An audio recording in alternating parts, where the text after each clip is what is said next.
Dates, las fechas, no son datos, ¿no? Es un false friend, que alguien ve dates, no, dates son fechas. Bueno, pues vamos a explorar aquí, estudiar cómo en inglés, qué hay que saber, qué tenemos que utilizar para hablar de las fechas, ¿no? Bueno, hay que utilizar primero, antes, o sea, previo a conocer cómo se dicen las fechas, cómo se hace, hay que conocer de un lado los meses, o recordarlos, si ya lo sabemos, y por otro lado, cómo ponemos el número. En español está claro, el 24 de enero, el 2 de marzo. Bueno, pues vamos a recordar primero cómo se hace ese marzo, es decir, cómo se dice ese marzo, ese enero, etc. Y luego cómo se pone el número del día.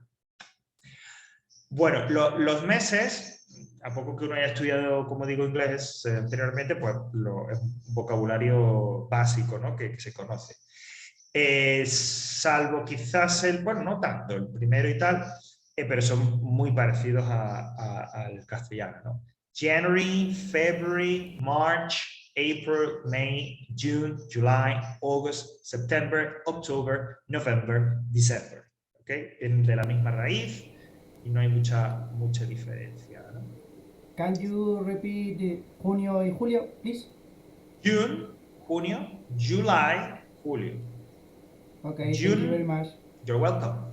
June and July. Sobre todo porque June a veces también es nombre para personas. A veces estas cosas raras que tal, pues bueno, June es nombre de persona, ¿vale? June, July. Lo que tienen todos en común, como los podéis ver ahí que están por escrito, es que les pasa lo mismo que los días, que se tienen que escribir en inglés con mayúsculas. ¿Vale? Cuidado porque, al igual que ocurre con los días, eso es algo que en español no es necesario. En español, de hecho, no se ponen en mayúsculas, a no ser que, bueno, pues valga, o sea, si lo encontremos después de punto, principio de párrafo, etcétera, etcétera. Pero en inglés siempre, insisto, al igual que los días, yo tengo que poner la primera letra, evidentemente, del nombre de los meses en mayúsculas. ¿Vale? Por lo tanto, primero, recordar los meses, months. Y ahora los números. Resulta que en inglés, a diferencia de lo que ocurre en español, el número del día, el número de la fecha, para el número de la fecha se utiliza la versión ordinal. Por eso tenemos que estudiar cómo se hacen en inglés los ordinal numbers.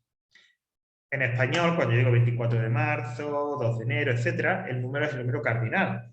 En cambio, en inglés es como si dijeran el 24 de marzo, el 2 de enero. Es decir, utilizan la versión ordinal de los números. Por eso es que, como digo, vamos a ver. Vamos a empezar primero por algo que tienen en común todos los números ordinales en inglés. Y es que cuando, lógicamente, en una fecha se escriben con cifra, vais a ver que se escribe el número y, como si fuera una potencia matemática, 2 letras en la parte superior derecha. Por ejemplo, ahí tenéis cuarto, sería el 4, y bueno, ahí está en grande porque el procesador no, o sea, la hora virtual no me dejaba, pero lo normal es que se escriba 4 y repito, a modo de potencia matemática, en la parte superior derecha, 2 letras. Luego veremos eso, ahora después vamos a ver a qué corresponden esas 2 letras. Primero, segundo y tercero tienen su propia palabra, es decir, no hay una regla para ellos, sino que hay que aprenderse la palabra para designar primero, la palabra para designar segundo y la palabra para designar tercero, que son las que tenéis ahí. First, second and third. Si sois aficionados a los videojuegos o al deporte y tal, bueno, pues estas palabras seguro que las habéis tenido que encontrar en algún momento. First, primero, second, segundo y third, tercero. Y a partir del cuarto y hasta el infinito, el número ordinal se formaría añadiendo el sufijo th al número cardinal. Así, insisto, a partir del 4 para todos. Entonces, si yo quiero decir sexto, lo único que tengo que hacer es six y ponerle th. Sixth. Y se pronunciaría, claro, esa th, su pronunciación es como una especie de z, ¿no? Esta consonante z. Javier, Sí. ¿es igual tanto para en Inglaterra como en América? Hasta donde yo sé, sí. Pero si tú ahora me No, cuentas que...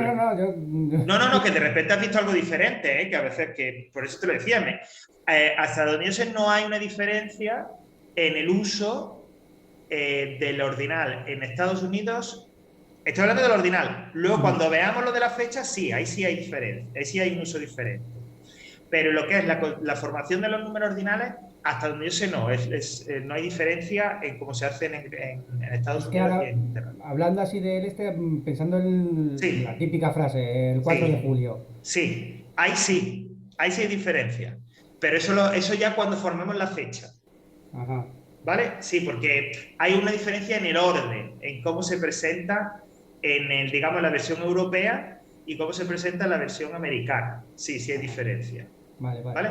Pero digo, cuando hagamos la fecha, ahora mismo estamos estudiando la formación de los números ordinales. Vale, vale, vale. ¿Vale? Me he Ok. anticipado, perdón. Nada, por favor. Entonces, como digo, a partir de eso, número cardinal y le añado th. El décimo, 10, es 10, pues le pongo th, tenth. Y así sucesivamente. Si no lo habéis adivinado, os lo digo yo, esas dos últimas letritas que ponemos en la cifra que representa un número ordinal son las dos últimas letras de la palabra con la que se dice ese número ordinal. ¿Por qué es 4th? Porque es fourth. Porque es 1st, porque es first. Porque es 2nd, porque es second. Esas dos letras que se ponen, insisto, a modo de potencia matemática, son las dos últimas letras de la palabra que designan a ese número cardinal. Claro, en la gran mayoría de los números siempre va a ser th. Porque como digo, la regla me dice que para formar el número ordinal, lo que yo hago es tomar el número cardinal y ponerle th. Lo habitual es que yo tome, como digo, ese número cardinal, le ponga th y no pase nada. Pero hay una serie de números en las que sí que se produce un cambio, como digo ahí, en el spelling. No son muchos, de hecho los tenéis recogidos aquí. Por ejemplo, 5, para decir quinto, tiene que ser fifth. Y hay un cambio ahí, ¿no? Al añadirle th. 8, igual, eighth, que pierde como una letra. Igual que 9, ninth. O 12, twelfth. Cuidado con esos cambios, ¿vale? A la hora de añadir th, insisto, en esos números 5, 8, 9, 12, en esos números cardinales, se produce un pequeño cambio en el spelling al añadir th. Y luego también en las decenas del 20 al 90, es decir, 20, 30, 40, 50, 60, 70, 80 y 90, cuando yo quiero pasarlo a ordinal y le añado th, lo que ocurre es que, si os acordáis, los cardinales de estas decenas acaban siempre en consonante más y, pues se le quita la y y se le añade ie seguido de th. Y así tiene 20, 20th, 40, 40th, 80, 80th. En las decenas del 20 al 90, insisto, se quita la y se le añade ieth. Esos son digamos, los cambios, ¿no? Así, de spelling que se producen. En el resto, al añadir th, no hay problema. Claro, cuando hablamos de fechas, porque lógicamente nosotros no vamos a necesitar todos los números ordinales, sino de hecho lo que vamos a necesitar es con mucho del 1 al 31, porque no hay más días en el mes. A algunos nos gustaría que hubiera más, pero es imposible, solo hay eso y ya está, se acabó. Claro, del 1 al 19 no hay problema, estamos hablando de una palabra, entonces funciona lo que estamos diciendo. Yo cojo el número cardinal, le pongo th y se acabó. Pero ¿qué ocurre a partir del 21? Es decir, cuando tengo números que yo llamo compuestos o de dos cifras, 21, 25. ¿Qué ocurre con esos números? Bueno, pues en ese caso, en los números compuestos, en los números que tienen dos cifras, lo que se hace es que se pone en ordinal solamente el segundo y el primero se deja cardinal. Por ejemplo, para decir 23, en ordinal, 23rd. No es 13º, es 23º, claro está. O, aunque no haya una fecha más con el 58, pero sería 58th.